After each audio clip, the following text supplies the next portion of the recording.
नमस्कार दोस्तों, कहानी संग्रह में आपका स्वागत है। नेहा अपने घर से भागकर ट्रेन से जा रही थी गुस्से में, क्योंकि उसके दादाजी से उसकी लड़ाई हो गई थी। उसके दादाजी उसको बाहर आने जाने से टोकते रहते थे, बाहर जाने से घूमने फिरने में रोक टोक करते थे। उसको घुटन लगने लगी थी। अपने ही घर में इसी से ऊबकर वो घर छोड़कर भाग रही थी।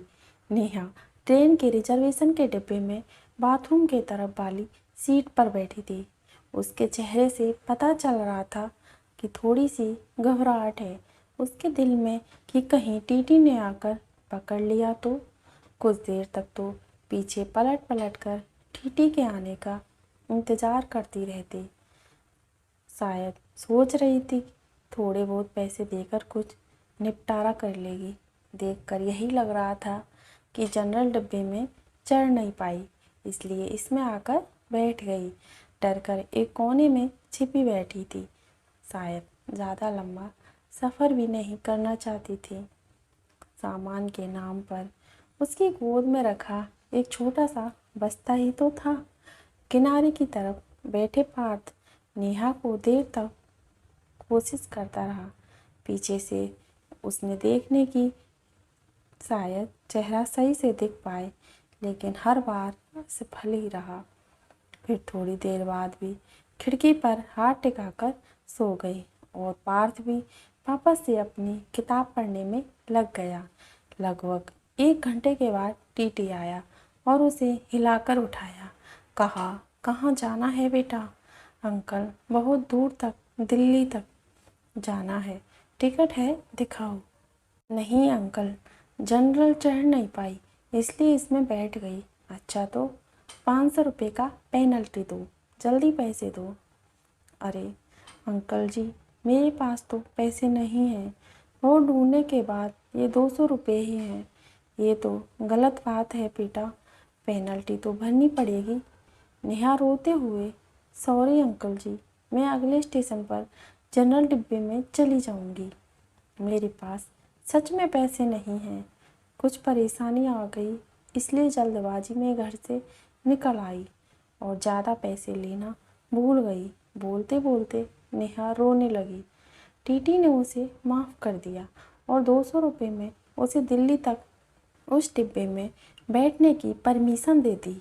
टीटी के जाते ही उसने अपने आंसू पोंछे और इधर उधर देखा कि कहीं कोई उसकी ओर देखकर हंस तो नहीं रहा था।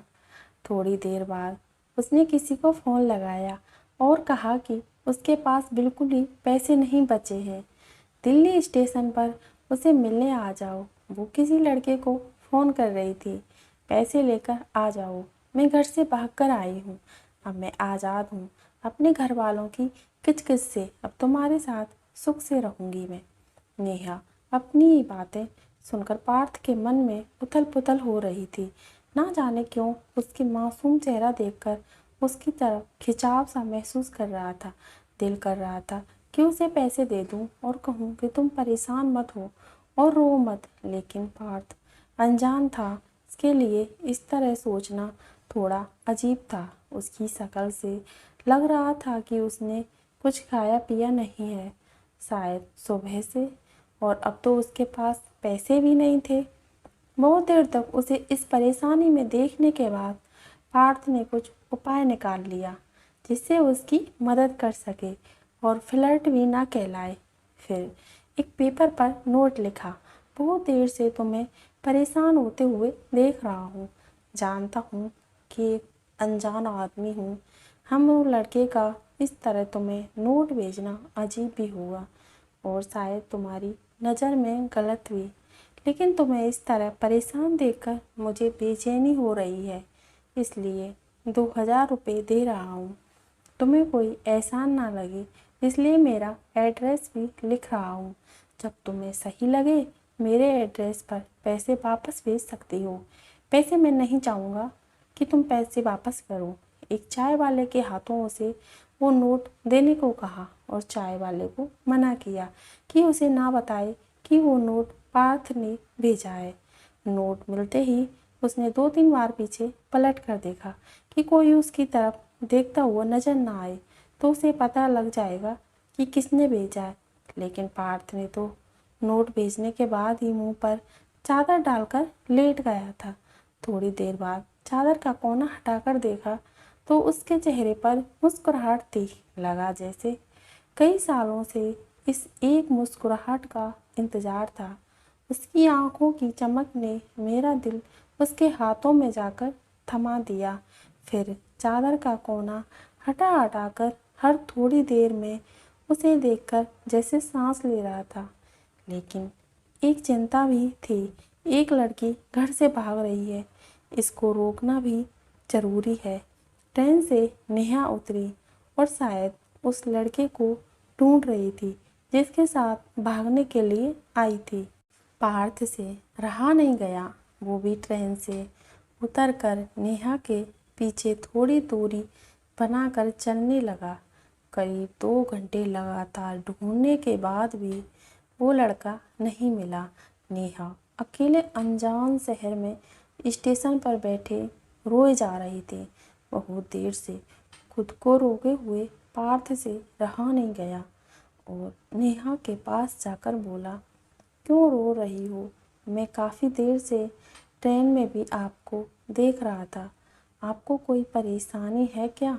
नेहा रोते हुए बोली, मैं घर से भागकर आई हूँ।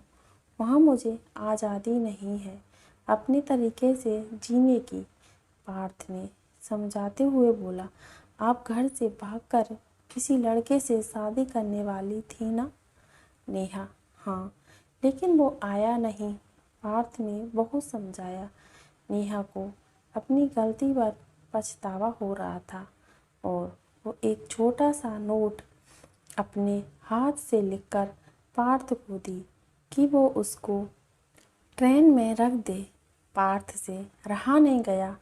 तुरंत उस खत को खोला। उस पर लिखा था, धन्यवाद मेरे अनजान हमसफ़र। आपका ये पैसा मैं ज़िंदगी भर नहीं भूलूंगी। और एक धन्यवाद जो आपको मुझे अपना जैसा समझाने के लिए। आज मैं अपने घर उनकी बेटी बनकर जाऊंगी।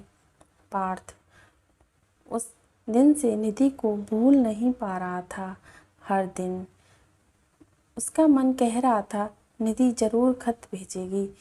और अब तो निधि वो आँखें और मुस्कुराहट जैसे पार्थ के जीने की वजह बन गए थे। हर रोज़ पोस्टमैन से पूछता था, शायद किसी दिन उसका कोई खत आ जाए।